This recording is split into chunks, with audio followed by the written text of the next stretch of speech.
स्थापना सर्व पाटबंधारे प्रकल्पातनं अनधिकृतपणे पाणी उपसा होऊ नये यासाठी समितीची बाजूला सरतो दूध भेसळीकडे अन्न आणि औषध प्रशासन विभागाचं दुर्लक्ष यामुळे समिती स्थापन राधाकृष्ण विखे पाटील यांची मागणी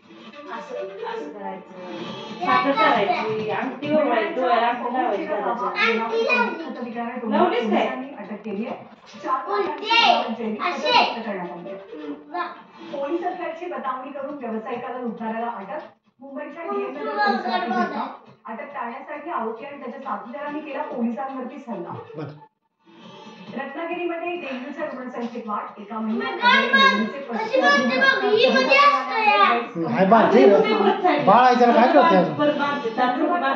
आस्ते गावात शेतकऱ्याची आत्महत्या. कर्जबाजारीपणाला कंटाळून उचललं टोकाचं पाऊल. एका व्यक्तीचा मृत्यू